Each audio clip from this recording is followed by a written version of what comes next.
Então, quando a gente fala sobre o levantamento terra, primeiro a gente deve entender que existem diferentes variações desse exercício. Então, entendendo essas diferenças, a gente também vai entender que existem diferenças mecânicas entre cada variação.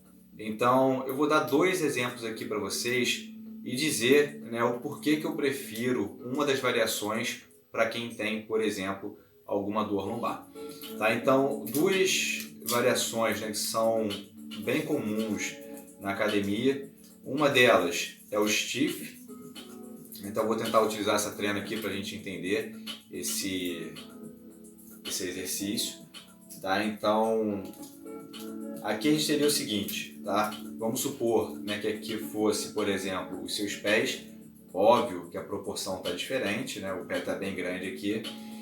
Aqui a gente tivesse a articulação do tornozelo, aqui a gente tivesse a articulação do joelho e aqui a gente tivesse a articulação do quadril, aqui a coluna vertebral e aqui a gente tivesse, por exemplo, o braço. Tá? Eu já deixei aqui aberto para a gente entender durante a execução do movimento.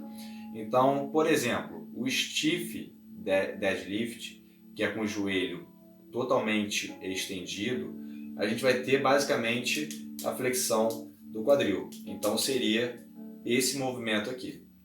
Então a gente teria um movimento com o joelho bloqueado ou com o joelho estendido e a carga, por exemplo, ela estaria sendo segurada aqui pelos braços. Tá? Então quando a gente pega nessa situação, a gente vê que o braço, né, de resistência, por exemplo, a região lombar, é um braço de resistência grande e dessa forma a sobrecarga nessa região ela também vai ser maior.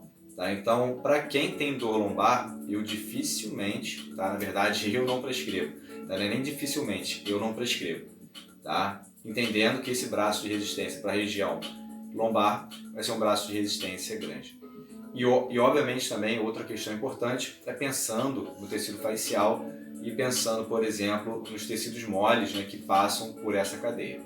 Agora, qual é a variação que eu gosto? Né? Então, colocando aqui, né, o bonequinho aqui em pé de novo, eu gosto de gerar uma leve flexão do joelho para tirar essa tensão da cadeia posterior e, além disso, né, diminuir também esse BR.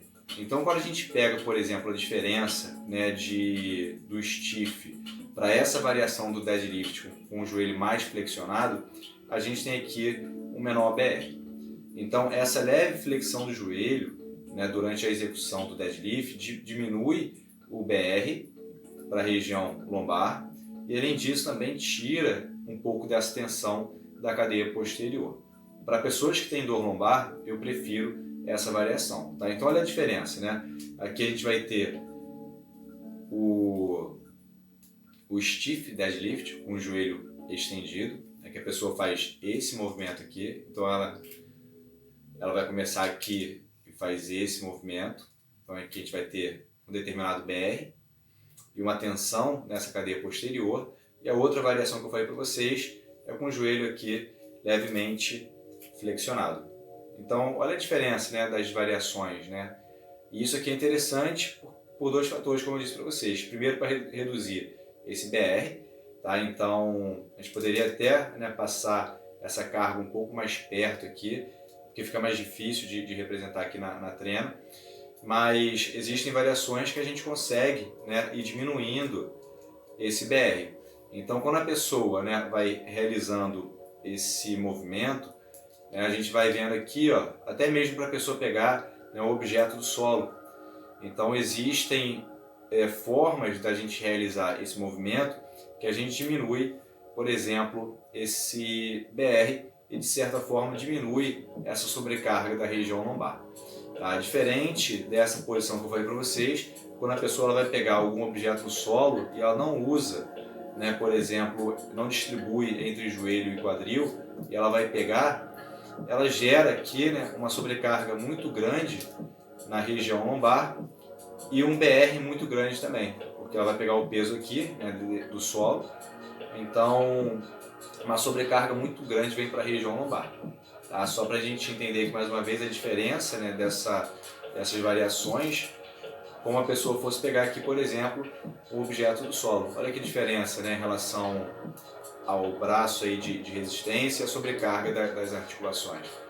Tá? Então, entendendo nessa parte mecânica, fica muito mais fácil, por exemplo, da gente selecionar o exercício para o nosso aluno e pensar também nessa distribuição de cargas e reduzir, por exemplo, a sobrecarga de uma determinada articulação que, por vezes, a pessoa já apresenta alguma complicação.